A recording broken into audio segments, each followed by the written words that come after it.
Well, I told you in the beginning, Allah is fair. There's a balanced equation. Allah loves both sides, men and women. Allah told the men what responsibilities they have. The rest of the khutbah is actually the other side. Okay, so men are responsible for all of this, and they better, drip their sweat and break their backs earning for a family and go through all of the labor that they need to go through to take care of them and provide for them and protect them and take care of them emotionally and financially and physically and all of those things. Well, what do the women owe then? What's their side of this equation? Well, Allah Azza wa Jal starts with men take care of women. And you were expecting that Allah will say women, therefore do this. Right? But instead of saying women, He said فَالصَّالِحَاتِ. Then as a result, therefore, good women, He doesn't even say women, He says good women, as if Allah expects the first thing for women to be is good. Not even women anymore. You must be good. And what does good mean in Arabic? The word salih comes from sulh. Sulh means the opposite of fighting, the opposite of corruption. Actually, when there's a conflict, then you want to make peace between two sides, you do sulh. Meaning, women are such wives are the source of ending all conflicts in the family. They are a source of peace and reconciliation. They are the reason tempers go down. They are the reason voices are lowered. They are the source of calm. They are the voice of reason. There's a source of reform. If there is a conflict or some kind of tension, the first place that the husband looks to, when he turns to her, things are going to settle down, is going to be the wife. For some of you are like, seriously? Because all the fighting is actually, you're telling me that the place where all the fighting starts from is the place where it's supposed to end? Because I don't have any other raised voices in my house except hers. And nobody else is angry in my house except her. So the guy is the men don't take care of their end, and women don't take care of their end. And they become a source of great tension and conflict. Allah starts by saying that they are a source of reform. They are settled, they are calm, they're actually peace themselves, goodness themselves. They are the removal of all sorts of tension. That's the first quality. Then he says, qanitatun, eager to obey. And some have interpreted this as eager to obey Allah. And that is true. They are eager to obey Allah. They translate this as subservient, like al-qunutu lillah. That qunut belongs to lillah. And Allah says, qumu lillahi qanitin, meaning have qunut, meaning have this kind of eagerness to obey only for the sake of Allah. But what in the world does that mean? That means, what's that doing here? Because if one side was men should do this for women, you expect the rest of it to be women should do this for men. So why in the middle of that is Allah saying, yeah, they should do this for men, but this part is for Allah?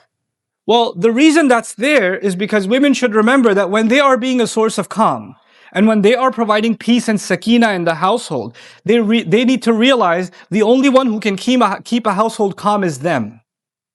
And the only one who can truly set it on fire is them.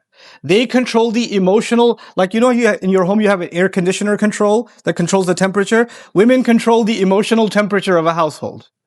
They control it. And they better keep it cool, because this is an act of them obeying Allah Himself.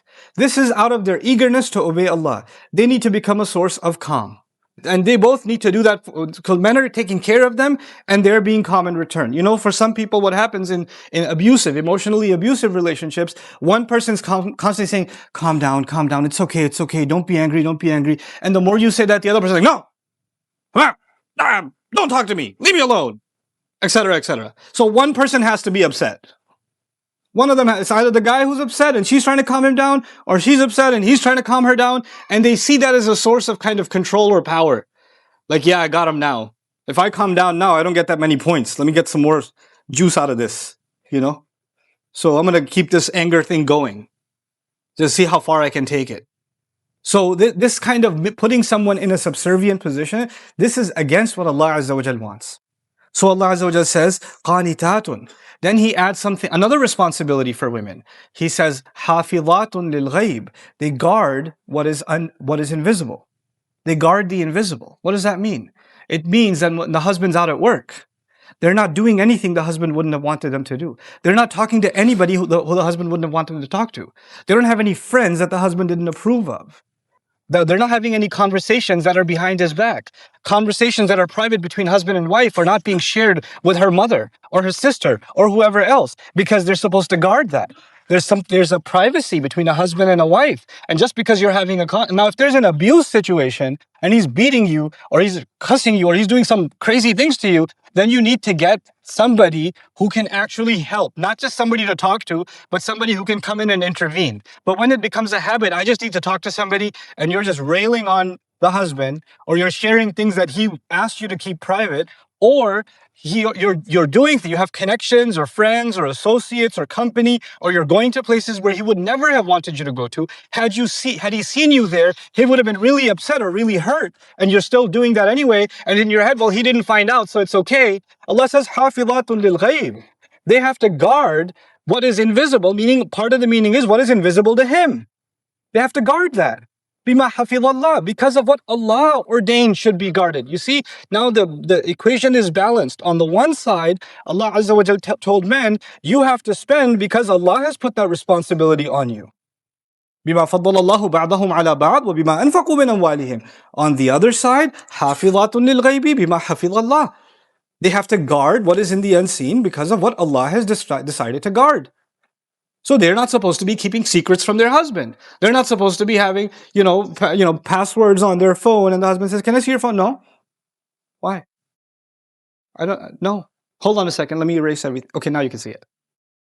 Why? There should be the only one you can keep the private life of a wife is actually completely shared. You are their libas, they are your libas. There are no secrets between husband and wife. You're supposed to be completely open with each other. Rasulullah sallallahu alaihi wasallam would share secrets with his wives. وَإِذْ أَسَرَّ النَّبِيُّ إِلَى بَعْضِ أَزْوَاجِهِ حَدِيثًا. When he shared a secret with his spouse, in his most private and most difficult moments, he turned to her. If you can't be each other's clothes, when somebody's wearing clothes, there's nothing between the clothes and your body, is there? Your clothes, the inside of your clothes, have no secrets between you and yourself and them.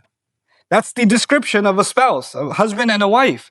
So when you're not able to guard that, and what is meant to be just for the husband and what is meant to be just for the wife is going somewhere else, then that's a violation of what women are supposed to do. And these are just few things that Allah mentions, that this is actually how the balance is maintained between the two sides.